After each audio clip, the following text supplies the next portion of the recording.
Lembaga Penyiaran Publik Lokal, Radio Publik Kabupaten Sragen, Buana Asri FM 94,7 MHz, saluran informasi. Selamat siang Mitra Buana dan Saudara pendengar, kini saatnya Anda menyimak live talk show kesehatan bersama RSUD Dr. Suhadi Prionegoro Kabupaten Sragen. Kami yang bertugas mengucapkan selamat siang dan selamat mengikuti. Lembaga Penyiaran Publik Lokal, Radio Publik Kabupaten Sragen, Buana Asri FM 94,7 MHz, saluran informasi.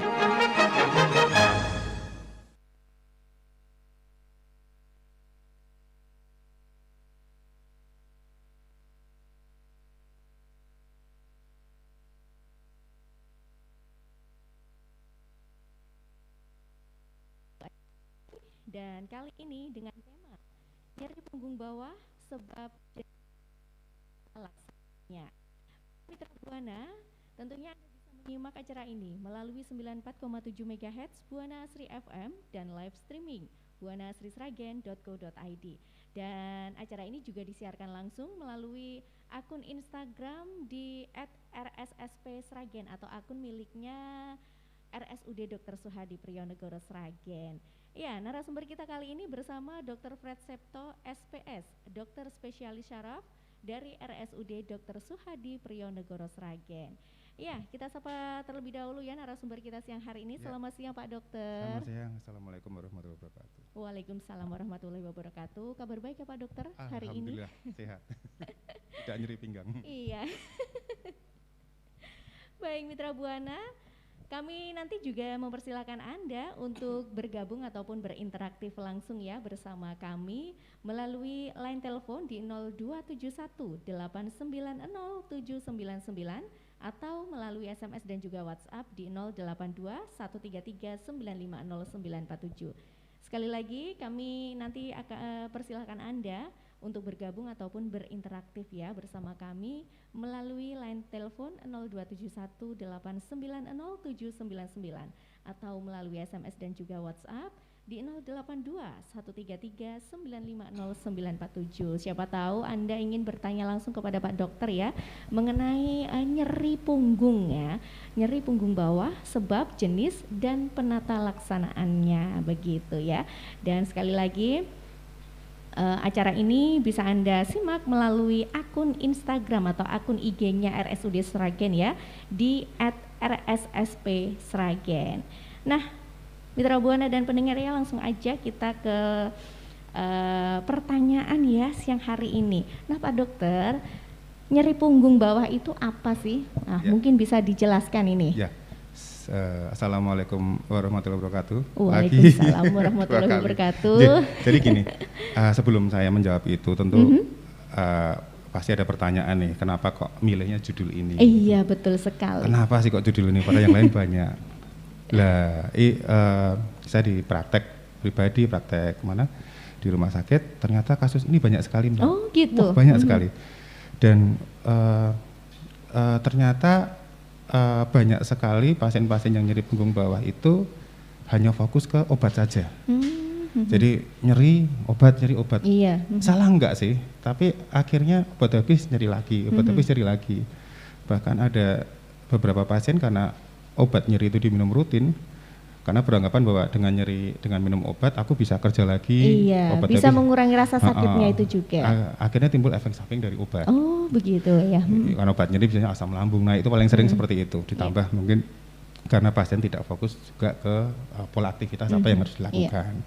Jadi di sini mengenai topik nyeri punggung bawah itu adalah nyeri yang berlokasi di batas tulang iga belakang sampai ke pinggang. Mohon maaf, pantat ya, sampai ke pantat situ.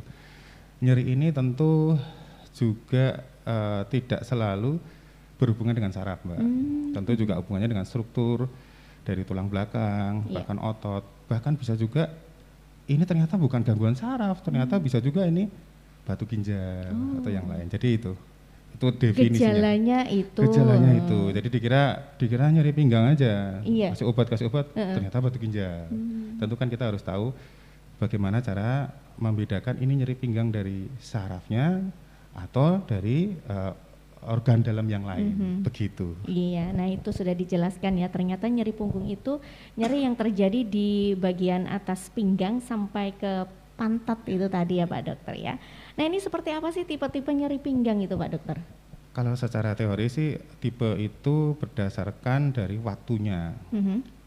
Kalau yang namanya akut itu yang baru saja itu dia di bawah 4 minggu, walaupun itu hilang timbul ya. Yang namanya subakut itu 4 sampai 12 minggu. Karena nyeri pinggang itu yang namanya kronis itu di bawah 12 minggu. Karena nyeri pinggang itu tentu kan namanya pinggang kan kita kan harus aktivitas terus ya Mbak. Betul sekali. Jadi nggak bisa, tentu nyeri itu bisa berulang-ulang. Makanya dia muncul lagi selama 12 minggu ke setelahnya, walaupun bisa juga disertai oleh gangguan yang lain. Itu secara definisi. Oh begitu ya. Jadi itu ya sudah dijelaskan sama Pak Dokter tipe-tipe nyeri pinggang. Jadi kalau sudah ini ya 12 minggu itu ya, akut. 12 minggu ke atas itu kronis. Berarti udah lama banget tuh. Padahal subakut 4 sampai 12. Ini dia teorinya berdasarkan waktu aja. Kurang dari 4 berarti dia masih akut, masih baru aja. Nah ini diperhatikan ya bagi mungkin Mitra Buana ini ya sering nyeri pinggang, harus diperhatikan ya.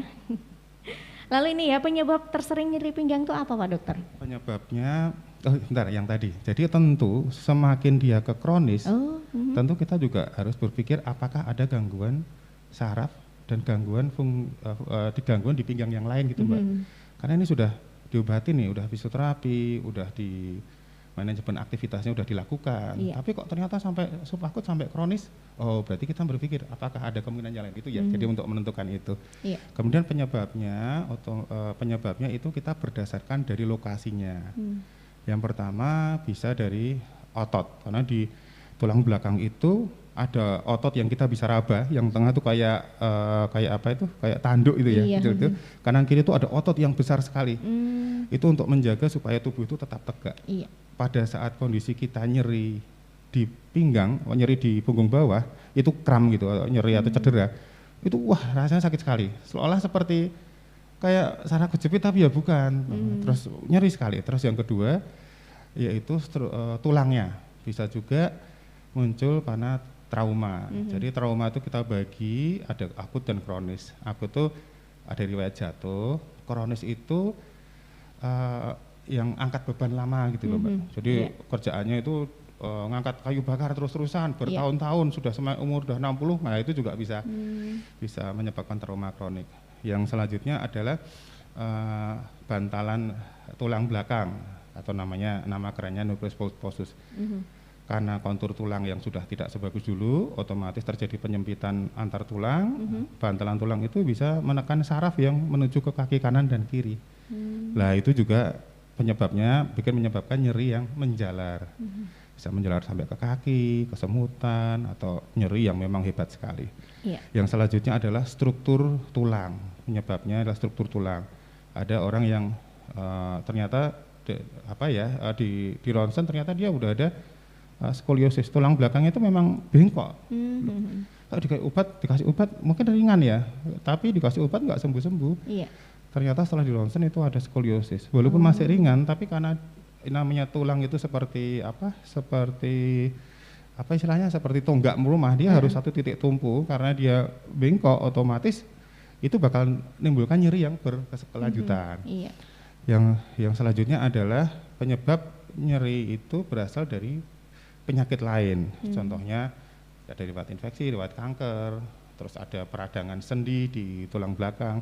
Yang terakhir adalah penggeseran tulang belakang. Itu sih paling sering ya. Oh gitu, iya. Jadi itu ya Mitra Buana, beberapa penyebab terseringnya terjadi nyeri pinggang itu karena struktur tulang itu ya Pak Dokter, pergeseran tulang itu tadi juga seperti itu. Lalu ini Pak Dokter, orang yang beresiko mendapatkan nyeri pinggang tuh usia berapa Pak Dokter?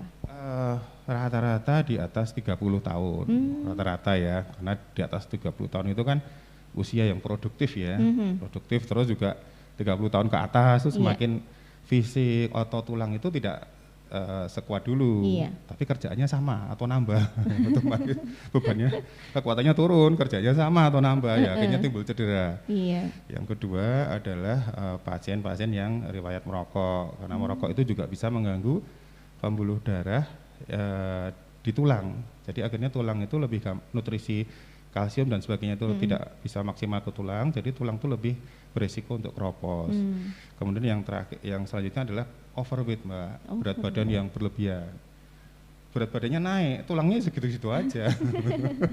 Nah, dan berat badan naik itu kan nggak mungkin 1-2 hari kan, 30 tahun ke atas, 35, 37, tulang tuh pasti masanya kekuatan tulang tuh pasti menurun, itu udah tinggalan aja kan, tinggalan namanya 40 ke atas, 50 ke atas, itu juga resiko untuk untuk timbulnya nyeri pinggang. Yang selanjutnya adalah dia ada peradangan. Jadi ada pasien tuh setelah nyeri pinggang enggak hilang-hilang, setelah di ronsen ternyata ada peradangan tulang belakang itu kaku dari ujung sampai ujung. Iya.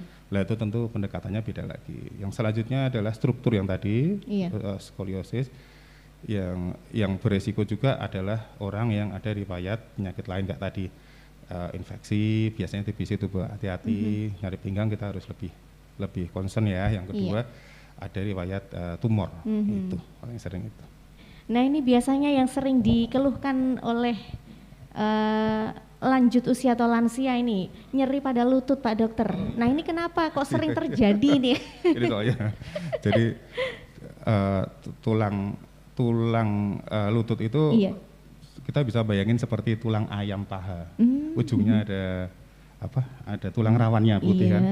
Di situ itu tulang rawan itu nempel paha sama tungkai.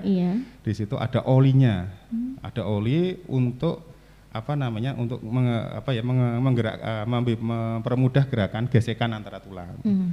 Usia bertambah itu udah jelas pasti kepadatan tulang, ketebalan tulang rawan, bahkan produksi si olinya itu menurun. Berkurang. Ya tinggal cepat mananya. Tentu kondisi seperti ini bisa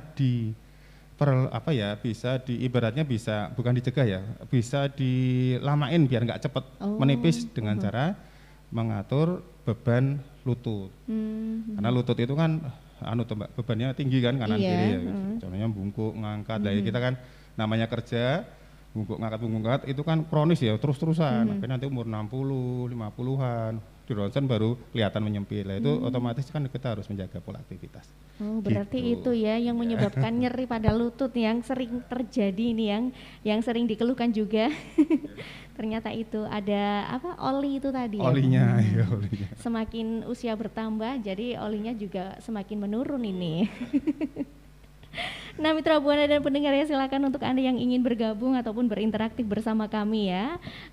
Ditunggu atensi Anda di line telepon 890-799 ataupun melalui SMS atau WhatsApp di 082 133 950 947. Semakin seru ya bahasan kita mengenai nyeri punggung bawah, sebab, jenis dan penata laksanaannya.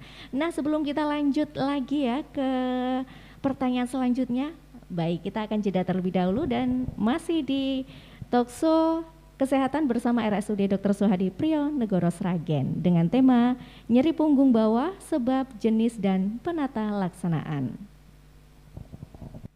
Baik, kembali lagi dalam acara Live Talk Show Kesehatan bersama dengan RSUD Dr. Suhadi Priyo-Negoro Sragen dengan tema nyeri punggung bawah, sebab, jenis dan penata laksanaan. Bersama narasumber kita ya, ada Dr. Fred Septo, SPS, dokter spesialis saraf. Nah, silahkan ini untuk Mitra Buana ataupun pendengar yang ingin bergabung ya bersama kami. Masih kami tunggu atensi Anda melalui line telepon 890-799 ataupun melalui SMS dan WhatsApp di 082 133 950 947. Nah, ini mumpung ada Pak Dokter ya, spesialis saraf ya, mungkin ada yang ingin ditanyakan mengenai nyeri ya yang selama ini dikeluhkan. Nanti bisa langsung berkonsultasi juga di sini. Nah, kalau tadi ya Mitra Buana, kita sudah berbincang-bincang dengan Pak Dokter mengenai nyeri punggung bawah itu apa, kemudian tipe-tipe nyeri pinggang, penyebab yang sering terjadi pada nyeri pinggang dan juga orang-orang yang beresiko mendapatkan nyeri pinggang. Tadi sudah disampaikan oleh Pak Dokter. Nah ini Pak Dokter ya, untuk selanjutnya nyeri pinggang yang bagaimana, yang seperti apa yang harus diwaspadai? Ya, jadi ada beberapa kriteria nyeri pinggang yang harus kita waspadai ya. Kan tidak semua nyeri pinggang juga kita ke dokter. Iya. Ada yang nyeri pinggang istirahat hilang, ada yang nyeri pinggang beli obat di toko obat hilang. Tapi ada yang ini harus ke dokter nih, karena nanti kalau ditunda nanti justru penyebab nyeri pinggang ini justru malah semakin tidak bagus untuk kondisinya. Yang pertama adalah adanya riwayat trauma. Jadi udah pernah jatuh. Tadi trauma ada dua ya, trauma akut dan trauma kronis. Trauma itu ada pasien itu riwayatnya kuli panggul, Mbak. Kuli panggul dari umur mungkin 20-an ya sampai udah 20 tahun, umur hampir 50 masih ini ya, tiba-tiba masih dia angkat-angkat gitu. Tiba-tiba dia ada rasa nyeri yang hebat menjalar ke kaki kanan atau kiri gitu. Ya itu ya harus segera ke dokter untuk apa namanya, untuk dievaluasi lebih lanjut. Yang kedua, usia yang di atas 50 tahun itu, karena di atas 50 tahun itu kondisi tulang tidak sebagus dulu. Yang kedua, walaupun apa namanya, walaupun ada yang enggak, tapi usia 50 tahun itu faktor degeneratif di tubuh itu semakin, degeneratif itu penuaan di tubuh itu semakin makin muncul. Otomatis bisa menyebabkan nyeri yang berkelanjutan.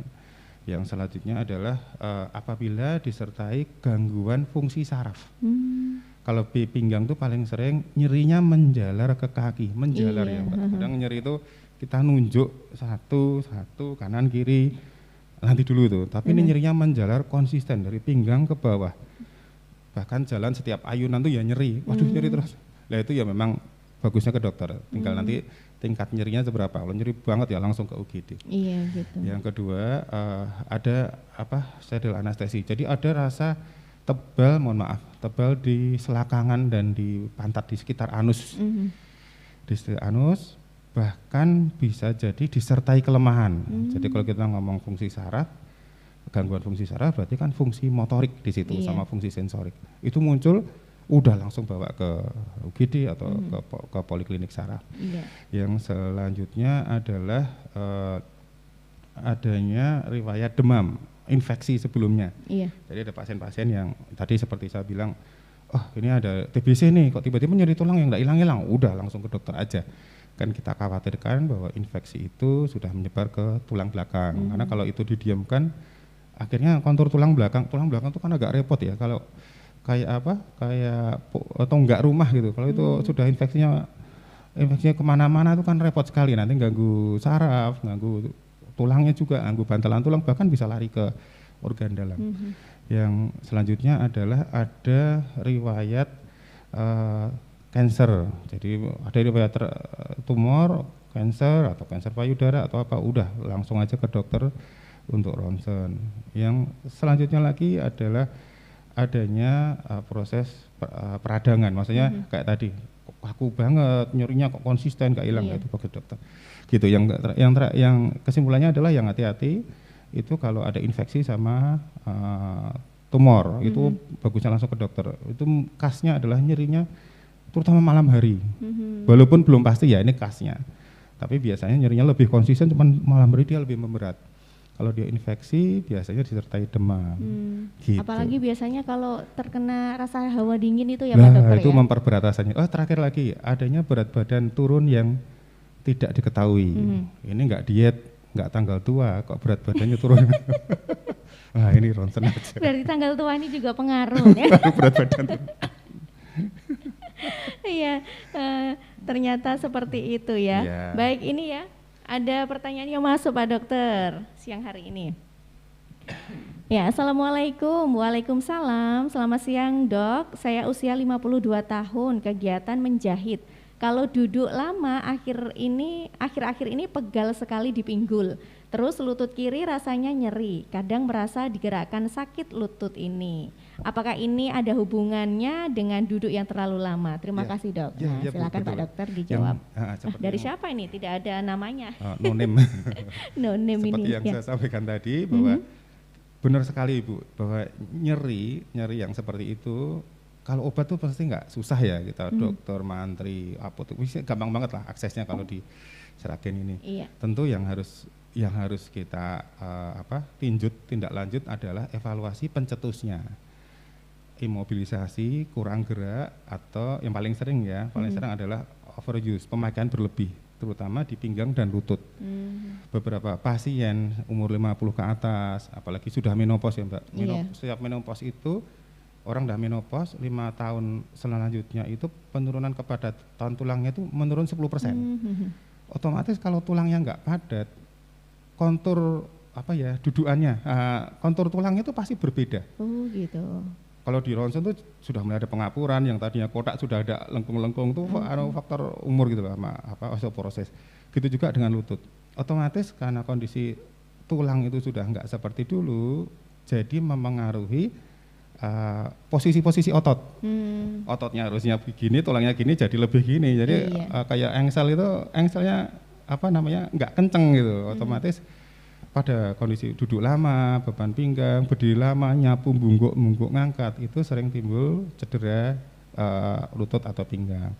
Nah, saran saya kalau Ibu memang sudah mengetahui bahwa penyebabnya itu karena terlalu lama duduk, otomatis juga harus dikasih jeda istirahat untuk peregangan. Gitu. Karena jahit itu nggak mungkin 10 menit ya Mbak.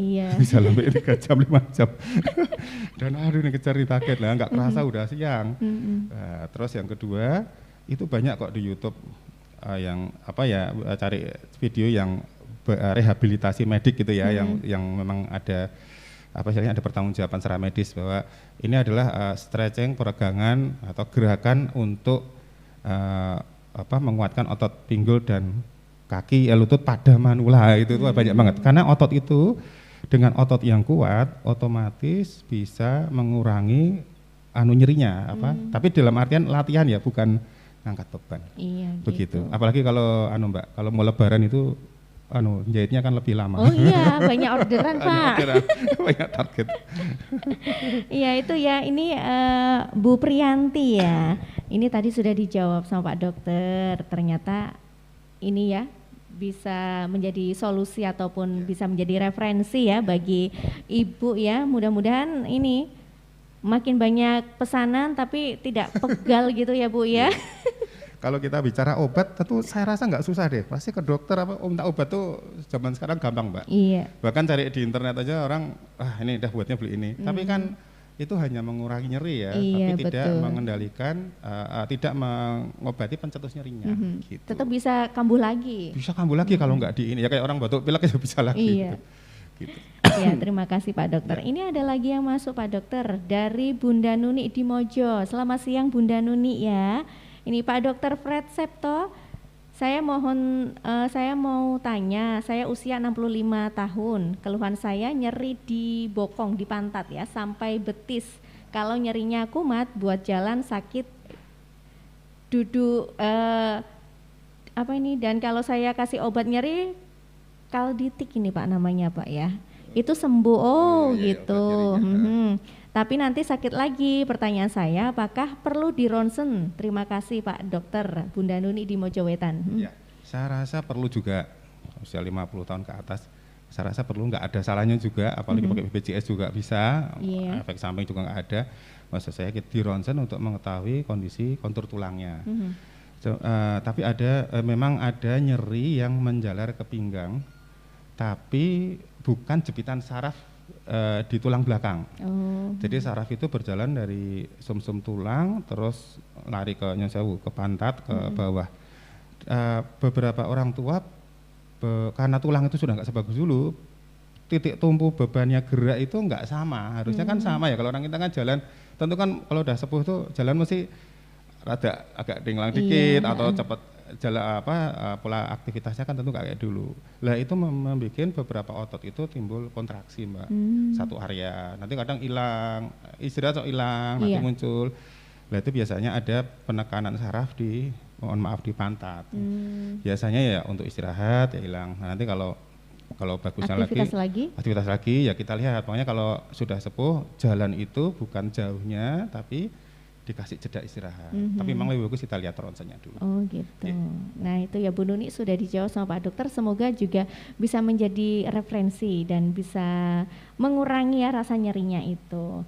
Satu lagi nih Pak Dokter. Selamat siang Mbak Dewi dan narasumber. Ya selamat siang juga ya. Saya Tia di Sragen. Untuk nyeri pinggang seperti syaraf terjepit itu pengobatannya harus dengan operasi ya dok. Apakah ada metode lain untuk pengobatannya?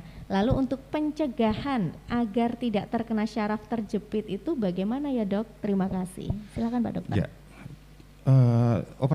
Operasi tentu maksudnya itu operasi tentu juga jalan keluar ya. Tapi tentu untuk ke tahap itu tentu kita harus evaluasi dulu.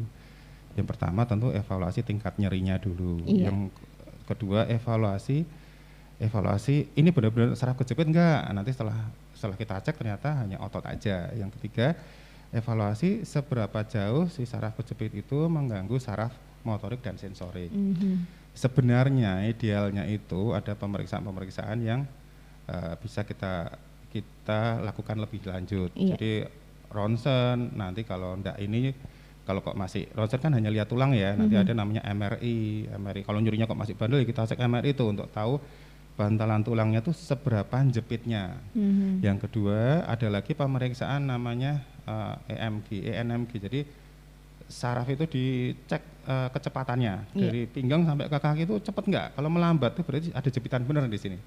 Yang kedua kalaupun dia ada jepitan, seberapa parah si saraf itu terjepit, bisa ketahuan oh ini kayak gini ya, wah udah ini operasi nih, kalau gini enggak gitu bisa. Tapi apapun itu kalau saya sih lebih baik nomor satu kita lihat secara fungsi dulu Mbak. Oh gitu. Nah, kadang kita mikirnya saraf kejepit tuh, ternyata nyerinya itu hilang timbul dan nyerinya itu skala ringan, maunya nyeri menjalar tapi 3 hari itu hilang, nanti bulan depan atau itu nanti dulu, jangan mikir saraf kejepit dulu. Oh iya. Lah kalau masih kayak gitu atau masih sebelum kita ngomong operasi, yang pertama tentu mengistirahatkan aktivitas bebannya dulu. Karena yang susah kan itu Mbak. Jadi dok saya ini Pak ini sarafnya ada tekanan, jepitan, nggak berat sih, tapi dok saya tuh harus ngangkat gabah lah, itu kan bingung dokternya. Tapi kalau nggak saya siapa lagi ya, itu susah. Itu kan kayak gitu, harus mengurangi beban dulu. Karena beberapa kejadian nyeri itu yang bikin nyeri itu tidak selalu saraf kejepitnya juga, bisa jadi dominan ototnya Mbak. Terus yang kedua obat-obatan, gampang lah itu ke dokter. Biasanya nanti fisioterapi kita lihat responnya gimana. Biasanya lagi sebelum menginjak operasi, kalau bandel biasanya nanti ada sekarang di RSUD itu Mbak, pelayanan baru diinjeksi, di situnya langsung ke target organ yang timbul jepitan. Jadi radangnya dikurangi langsung. Nah nanti kita lihat responnya, kalau responnya bagus ya oke. Kalau enggak terakhir kita evaluasi apakah perlu tindakan operasi atau enggak. Tapi apapun itu nomor satu mengurangi beban aktivitas. Jadi jangan langsung saraf kejepit operasi nanti dulu deh. Nah, jangan-jangan nggak saraf kejepit. Iya. Berarti ini langkah lebih baiknya kita konsultasi dulu aja. Iya, kalau memang gitu merasa ya. itu anggap aja nih saraf kejepit deh. Lebih baik kan mikir jelek tapi bagus kan daripada ada apa-apa. Berarti kalau memang sudah positif saraf terjepit itu harus operasi ya dok? Tidak juga. Ada pasien yang respon dengan obat mengurangi beban aktivitas, fisioterapi banyak juga yang respon. Gitu. Walaupun memang proses penurunan nyeri itu nggak langsung. Iya, bertahap. Bertahap, dia kan namanya otot kan nggak mungkin tiduran terus. Iya. Ya, itu kan sering nggak sabar. Iya betul. Terima kasih Pak Dokter nih, Mbak Tia sudah dijawab sama Pak Dokter ya. Nah ini ada lagi yang bertanya Pak Dokter. Assalamualaikum Mbak Dewi dan Pak Dokter. Waalaikumsalam ya. Apakah mitos atau fakta dok, nyeri punggung dan nyeri pinggang dok, obatnya apa kalau saya duduk terus nih? Dari Mbak Lita di Made, terima kasih Mbak Lita. Nah ini ada malah ini bertanya, obatnya nyeri punggung atau nyeri pinggang tuh duduk terus dok? Kalau tadi kan Bunda Nuni itu, Bu Priyanti itu tadi kan terlalu lama duduk sakit gitu. Tergantung dulu pencetusnya. Contohnya kayak sopir ya Mbak, nyopir sini ke Jakarta bolak-balik duduk terus loh. Ya tentu seperti Ibu siapa tadi yang jahit tentu. Wah ini kayaknya kalau ini harus, karena duduk lama kan dia duduk kan kontraksi terus, dia harus posisinya kan nggak rileks seperti tidur. Iya. Tentu dia harus ada peregangan. Tapi kalau nyerinya karena beban aktivitas yang berlebihan, Iya. berdiri lama, kerja di sawah, kebun, angkat-angkat atau apa, tentu ya mengistirahatkan. Jadi tergantung pencetusnya apa. Oh gitu. Nah ini Mbak Lita ya sudah dijawab sama Pak Dokter. Pencetusnya apa dulu ini kok bisa terjadi nyeri punggung ataupun nyeri pinggang itu tadi ya. Lalu ini Pak Dokter ya, bagaimana cara mengatasi tangan yang sering kebas dan mohon untuk dijelaskan perbedaan kebas dan kesemutan. Ya terima kasih nih dari Nonem lagi nih Pak. Siap. Silakan. Ini saya itu orang Solo tapi lama di Sumatera ya. Tapi mohon maaf ya, ini saya definisikan dulu. Jadi kebas itu artinya kan tebal ya Pak. Iya kan, tebal ya. Iya. Dipegang rasanya kurang kan. Oh mati rasa itu? Tebal. gitu. Kalau di sini ya, kalau di sana beda lagi. Kalau kesemutan itu geringingan. Iya betul. Itu bedanya itu. Tapi intinya adalah itu gangguan saraf tepi sensoris. Lihat-lihat dulu gangguan saraf sensoris ya. Tapi lihat dulu lokasinya. Yang hati-hati kalau kebasnya sesisi, tebal tuh sesisi. Dipegang tebal. Kok aku kebas sesisi ya? Pakai celana kok yang sebelah kanan baju kanan nggak kerasa, yang kiri kerasa, mendadak, atau kesemutan sesisi sebelah kanan. Wah itu udah arahnya langsung mikir stroke aja langsung ke UGD. Iya Pak. Ya, tapi kalau kebas kesemutannya di ujung-ujung jari, jangan keburu mikir stroke dulu. Itu yang paling sering kalau ada riwayat diabetes. Paling sering itu Mbak, ada namanya carpal tunnel syndrome. Jadi ibu-ibu itu kan kerjanya nggak berat. Bapak-bapak enggak, tapi repetitif berulang-ulang. Contohnya meras santan, metiin, kerja pakai jari terus. Pagi sampai sore itu sering timbul pembengkakan urat otot di pergelangan tangan. Nah, saraf itu di antara itu jadi ketekan gitu, sering kesemutan di pagi di malam hari terutama memberat. Kalau kerja, kalau masih dengan kerja itu enggak begitu. Nah, itu bisa jadi karena itu. Terus yang ketiga bisa juga karena vitamin B kurang makan sayur. Bisa juga undernutrisi, kurang gizi juga bisa, udara dingin juga bisa. Tapi intinya kalau gangguan saraf tepi, gangguan kesemutan di ujung jari, satu area gini, itu berarti saraf sensoris, saraf tepi. Tapi kalau separuh tubuh, udah nggak usah mikir panjang, langsung ke UGD. Oh gitu ceritanya. Ya. Iya terima kasih Pak Dokter, nih sudah dijawab perbedaan kebas dan kesemutan itu tadi ya. Nah ini kembali ke nyeri punggung Pak Dokter. Nah pemeriksaan apa yang biasa dilakukan untuk nyeri punggung bawah? Apalagi nih Pak Dokter ya di RSUD baru saja di launching ini Mitra Buana dan masyarakat Sragen perlu tahu ya, di RSUD Dr. Suhadi Prionegoro Sragen saat ini sudah ada klinik nyeri. Nah, bisa dijelaskan betul. Pak Dokter. Jadi pemeriksaan yang pertama tentu pasien datang itu dengan keluhan. Ketemu dokter tentu nggak langsung ronsen dong. Mesti keluhannya apa nih, kas atau enggak, karena 70-80% dari keluhan pasien tuh dokter udah kepikiran nih, wah ini larinya ke sini. Makanya kita pemeriksaan lebih lanjut. Yang kedua adalah pemeriksaan fisik. Biasanya kalau yang kas itu kalau nyeri pinggang itu nyeri pinggang yang menjalar. Saraf cop-cop itu nyeri pinggang yang menjalar ke kanan atau ke kiri atau bahkan ada yang dua-duanya. Nah itu pemeriksaan fisik yang memprovokasi itu juga ada. Yang kedua setelah kita menganalisa, oh ini saraf kejepit nih. Yang pertama harus kita lihat adalah ronsen dulu. Ronsen itu untuk tahu nih karena jepitan saraf itu sebenarnya pasif ya Mbak, itu sebab dari yang lain kan. Sebab dari tulangnya, bisa sebab dari bantalan tulang, otomatis yang kita lihat adalah kontur tulangnya dulu. Kalau tulangnya kok nggak apa-apa, tapi secara kondisinya kok menjalar. Karena tulang itu nggak lihat bantalan tulang, nah bisa kita program nih, namanya MRI. MRI untuk tahu, wah jelas banget tuh sarafnya, bantalan tulang, saluran saraf jelas banget. Nah itu untuk melihat struktural, secara anatomi ada gangguan jepitan atau enggak. Yang kedua, seperti yang bilang tadi, untuk melihat secara fungsi di samping pemeriksaan fisik ada yang namanya NMG. NMG tadi untuk meriksa hantaran saraf seberapa cepat itu gangguannya. Kalau ternyata hantaran sarafnya terganggu di sini ya bisa jadi ngarah ke situ. Nah, ini juga sekalian mau menyampaikan di RSUD sudah ada pelayanan baru di poli eksekutif ya, poli VVIP, bahwa ada metode baru untuk penanganan nyeri dengan intervensi itu diinjeksi atau nanti ada yang namanya radioterapi ya, radiofrekuensi, ada macam-macam itu. Jadi tapi tentu untuk melakukan itu ada tahap-tahap sebelumnya yang harus kita lalui. Itu Mbak. Nah ini semakin lengkap ya di RSUD Sragen. Nah ini ya. Lalu ini bagaimana untuk penanganan nyeri punggung bawah Pak Dokter?